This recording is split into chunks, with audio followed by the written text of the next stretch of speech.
Quelles vont être les opportunités pour les développeurs en 2022? Comment vont se comporter les salaires, les évolutions de poste, les différences Paris-Province, les différences freelance CDI?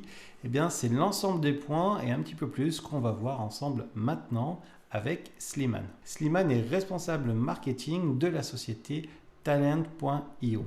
Et cette société se base sur ses propres chiffres pour analyser ce qui s'est passé sur le marché en 2021 et pouvoir faire une analyse et finalement se projeter sur 2022 avec des données fiables qui sont les vraies données internes de Talent.io. Et je remercie Slimane parce que pour la deuxième fois, on fait une analyse qui nous permet d'avoir une analyse sur 2 années du comportement du marché des développeurs avec, entre autres, la crise du Covid qui est passée par là, comment ça a impacté le marché des CDI et des freelances, et finalement, quelle vision on peut avoir quand on veut aujourd'hui devenir développeur informatique, ou bien quand on est développeur déjà en place, quelles sont les nouvelles opportunités qui se profilent pour peut-être les prochains postes. Dans cette interview, nous allons décortiquer une partie des chiffres de l'étude que vous pouvez retrouver en téléchargement juste en dessous. Je vous mets le lien dans la description. Alors, je précise pour cette vidéo, je ne touche rien, je n'ai pas de partenariat privilégié, signé ou quoi que ce soit de placement de produits avec Talent.io.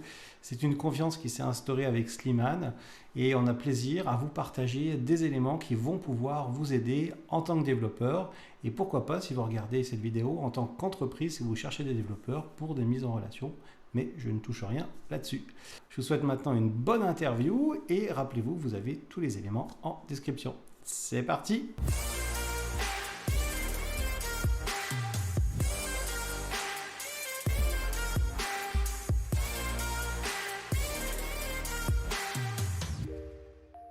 Bonjour Slimane, écoute, c'est la deuxième fois qu'on se voit. Je crois qu'on va se voir à peu près une fois par an pour les bonnes nouvelles, c'est-à-dire l'évolution du marché des développeurs.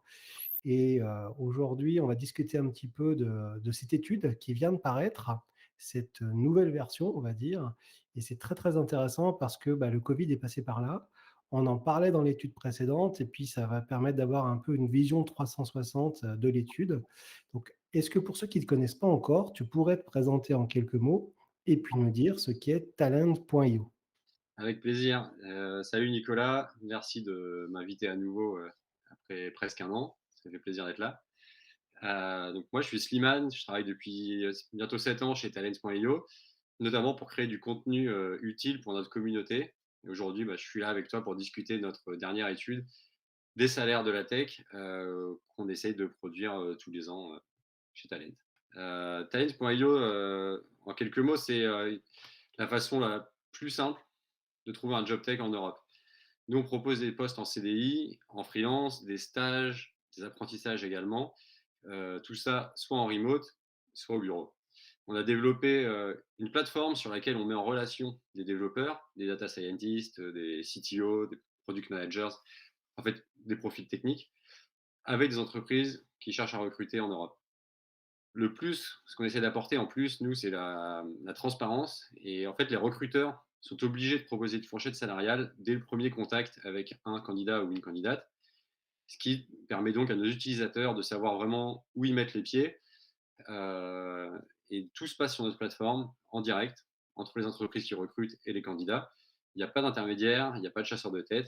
Vraiment, on vise la simplicité et la transparence. À ce jour, on a aidé à peu près 7000 personnes à trouver un job tech en Europe et on compte bien continuer sur cette lancée.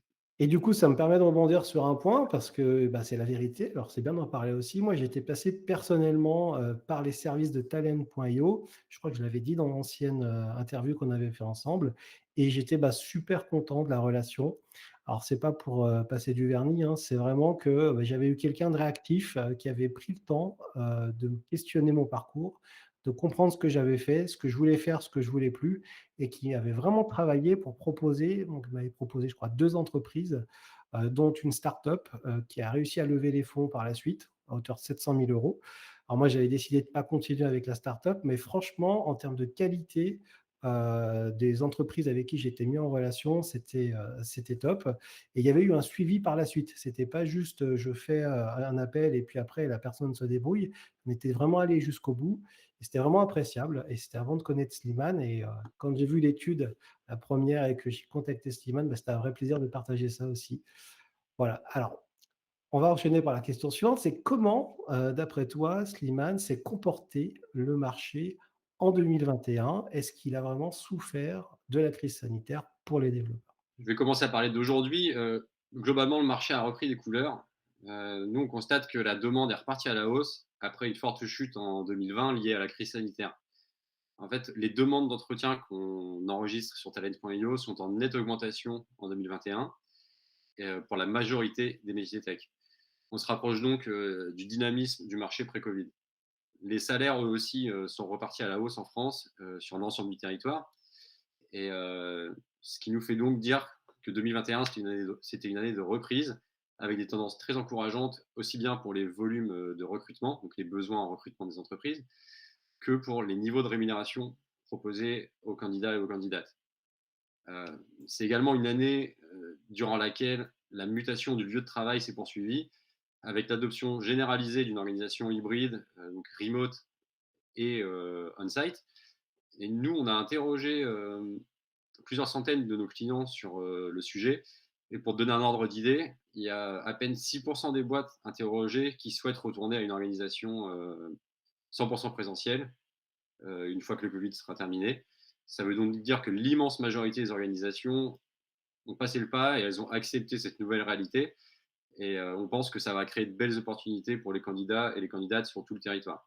C'est une super nouvelle, on va en reparler un petit peu, hein. J'avais vu, quelques chiffres dont on va parler un petit peu après, notamment sur la volonté des candidats d'avoir aussi pas mal de télétravail. Et avant ça, on va parler un petit peu le côté freelance. En général, quand on commence à bloquer les budgets, quand il y a une crise qui passe, c'est les freelances qui partent en premier.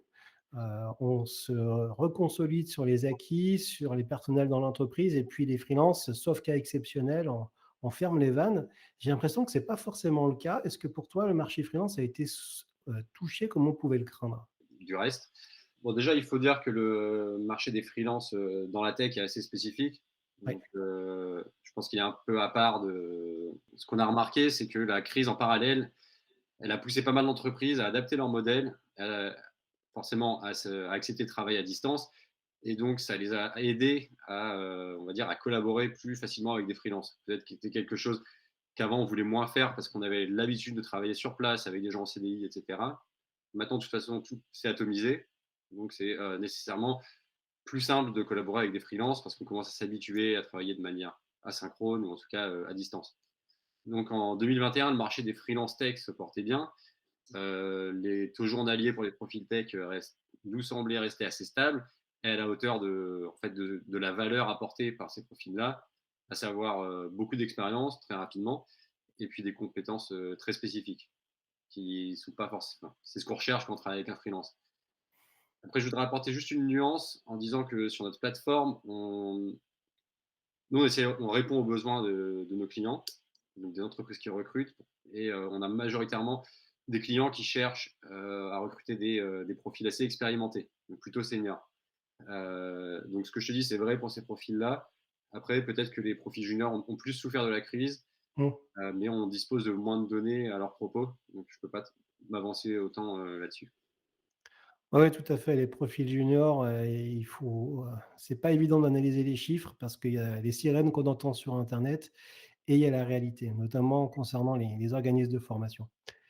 Du coup, on va continuer un petit peu là-dessus, sur le marché des freelances.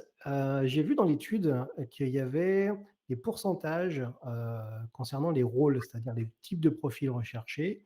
Il y a des profils front-end, back-end et full stack et j'ai l'impression que le full stack aujourd'hui, si on veut avoir le plus d'offres possible, c'est un peu ce qu'il faut développer, hein. Il ne faut pas choisir juste un côté, juste l'autre, hein. Ouais, ouais, clairement, on a une orientation vers les profils full stack en France.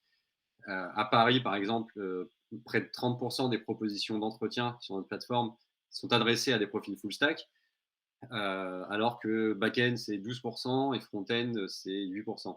Donc, on voit, je dirais, l'atout qu'on a en tant que candidat ou candidate à pouvoir maîtriser un peu les deux aspects du truc. Euh, et il en va de même en fait en dehors de Paris. Même si on constate qu'en dehors de Paris, on a beaucoup de demandes sur les rôles de lead dev.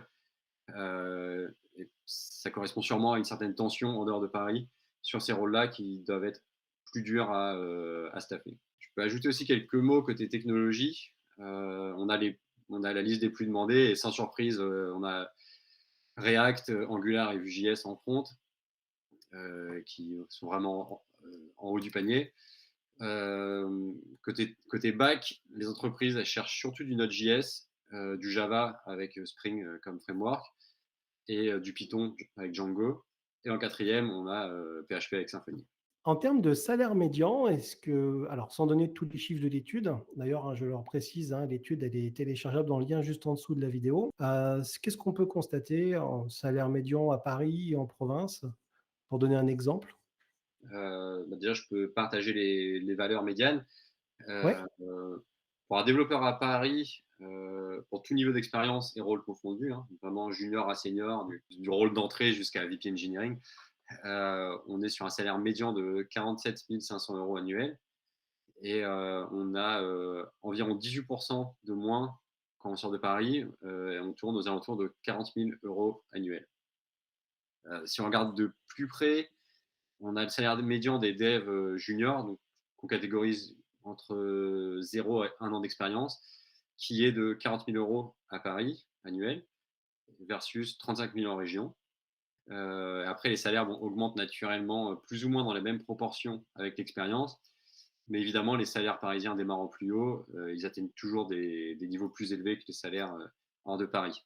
Pour aller plus loin, on peut voir aussi que les profils full stack et back-end sont légèrement mieux payés que les profils front-end en 2021 à Paris.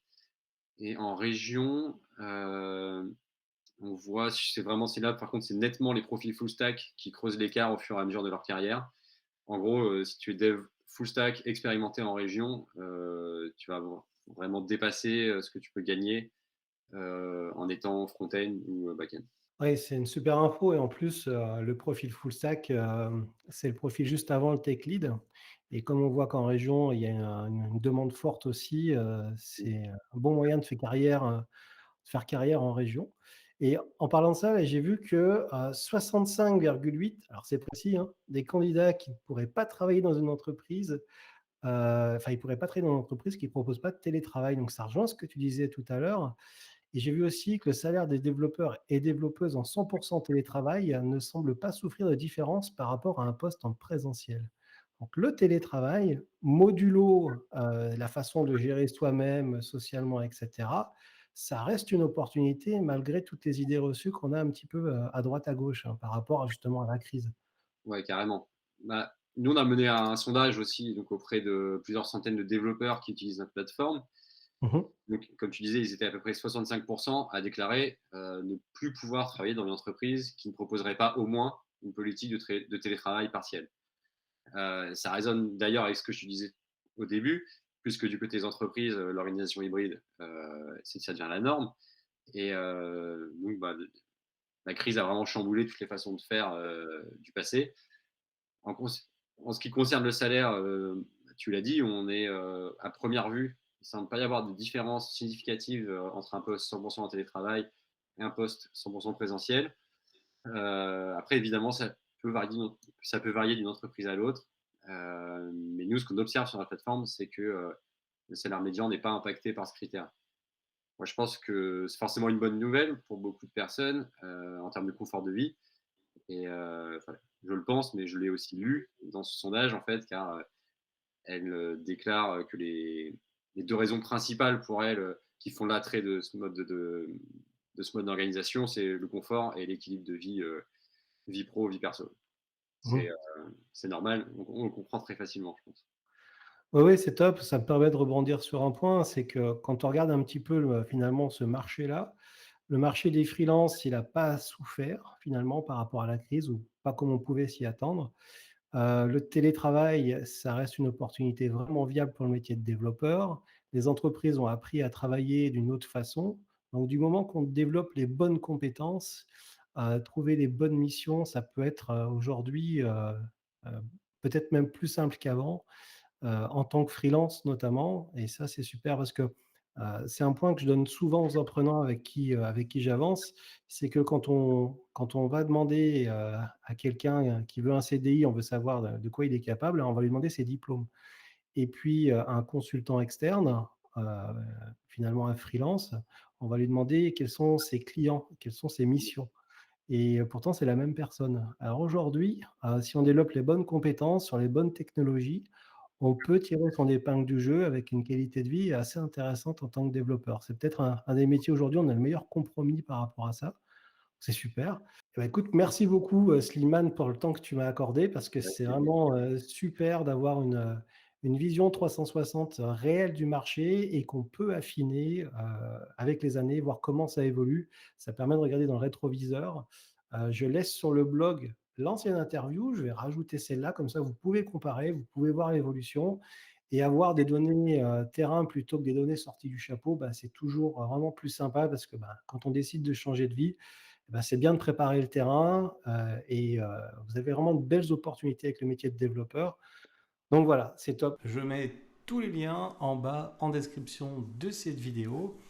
Si vous souhaitez découvrir si le métier de développeur est fait pour vous, ou si vous souhaitez tout simplement maîtriser le premier pilier de la programmation, eh bien, je vous invite à suivre ma formation gratuite de 5 heures sur bien l'algorithmique, où vous allez apprendre de façon simple et ludique grâce à la recette des lasagnes à la bolognaise et d'une boîte à œufs. Vous pouvez également aller un petit peu plus loin avec le guide d'un ami pour démarrer une carrière de développeur en 6 étapes, où je rassemble 20 ans d'expérience pour vous faire découvrir ce beau métier de développeur logiciel. Et si vous êtes curieux, que vous souhaitez acquérir les bonnes compétences, les vraies compétences qui vous permettront finalement bien, de répondre aux opportunités, comme on l'a vu dans l'étude avec Slimane, que ce soit à Paris ou en région, bien, je vous invite à consulter les témoignages vidéo des membres du programme Vivre du Code, qui ont déjà rejoint le programme. Et vous pourrez également consulter le blog de coderpourchangerdevie.com, sur lequel vous allez pouvoir consulter des articles, des podcasts et pas mal d'éléments, des interviews, des retours d'expérience, des vrais retours d'expérience. Donc voilà, il y a beaucoup de choses sur le blog, je vous invite à le consulter, et vous êtes libre également de vous inscrire en dessous également à la newsletter pour recevoir mes conseils de manière hebdomadaire, parfois un petit peu moins. Je vous retrouve à bientôt dans une nouvelle vidéo ou dans un nouvel article. À bientôt, ciao ciao.